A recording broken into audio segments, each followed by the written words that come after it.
আমি কি করে দেবেন সারা জীবনে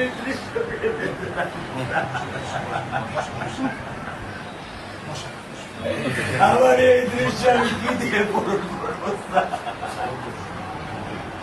আমার মেয়ে শুক্রবার আমার সাথে মসজিদে নামাজ পড়ে, আমি নামাজ বাসায় পড়ি স্যার, কারণ ও আমার সাথে নামাজ পড়তে পছন্দ করে। সবচেয়ে আগে যেটা এই মুহূর্তে আমরা করতে চাই সেটা হচ্ছে যে এই অন্যায়ের সাথে যে জড়িত তার বিচার আমরা আগে করতে চাই। নামাজ আমি ওকে নিয়ে স্যার আমার বাসায় পড়ি স্যার। আল্লাহ আমি জানি না আল্লাহ তাআলা আমার কোন পরীক্ষা করেছে, এই দুঃখ এই কষ্ট মৃত্যু ছাড়া আমার আর কোনো শেষ নেই স্যার, আর কোনো শেষ নেই স্যার। আপনার দায়িত্ব মাননীয় প্রধানমন্ত্রী নেবে, তো আপনাদেরকে শক্ত হতে হবে, তাই না?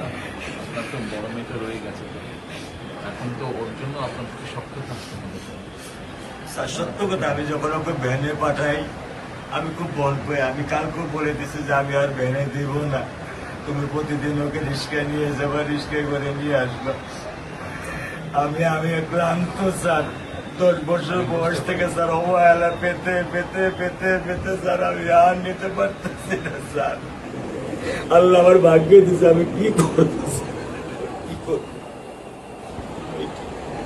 ঘরের ব্যবস্থা বলেছেন মেয়ে লেখাপড়া করে ধৈর্য ধরো, ইনশাল্লাহ বিচার হবে খুব সংক্ষিপ্ত সময়, কারণ এর থেকে বেশি বলতে পারবো না, কারণ আদালতের বিষয় তো।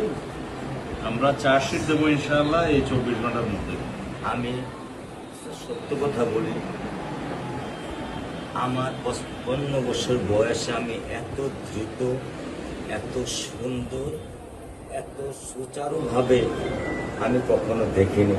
এটা বুঝতে পারছি, এটা তো বুঝতে, এটা আমি বুঝতে পারছি স্যার। এটা প্রধানমন্ত্রী চলে আসছেন, এটা আমার সৌভাগ্য। আমি সত্যিকার ভাবে স্যার আমি বলি, আমি এটা স্যার প্রত্যাশা করিনি যে আপনার মতো মানুষ আমার এই 10,000 টাকার একটা ফ্ল্যাটে স্যার আপনি পা রাখবেন, কিন্তু এই বিশ্বাস ছিল যে আপনি 8-10 জন না, যে মানুষ ট্রাফিক সিগন্যালে দাঁড়িয়ে থাকে, নিয়ম মেনে চলে, সে মানুষকে বুঝতে স্যার আমার এইটুকু বয়সে স্যার যথেষ্ট স্যার। ইনশাআল্লাহ স্যার, আপনি কি ধৈর্য ধরবেন? আমি ওকে কোনো নিয়ন্ত্রণ করতে পারতেছি না।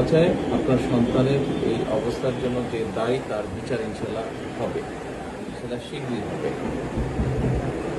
একটু ধৈর্য ধরুন। আর মালিক যে আল্লাহ তাআলা মালিক, ওনার কাছে সাহায্য, ওনার কাছে সাহায্য চাও, আল্লাহ রহম করলেন সব কিছু দিতে। মানুষ হিসাবে আমাদের যেটা করার আমরা স্যার মিরপুর 10 নম্বর আইডিয়াল স্কুলে ক্লাস 9 এ পড়ে স্যার। টোটাল ওগুলা নিয়ে চিন্তা করবেন না, ওগুলা ইনশাল্লাহ পারছে। আপনি যখন যেহেতু বলেছেন, আপনি আপনার কষ্টের কথা বলেছেন, সেই ব্যাপারে আমরা যেটা আমাদের পক্ষে সম্ভব ইনশাল্লাহ। আপনি কিছু বলবেন? বল। না, আমার স্বামী যেটাই বলছে এটাই আমার চাওয়া। স্যার আপনি আমাদেরকে একটু মেহরবানি করে আমাদের খেয়াল রাখবেন, মেহরবানি করে যেন।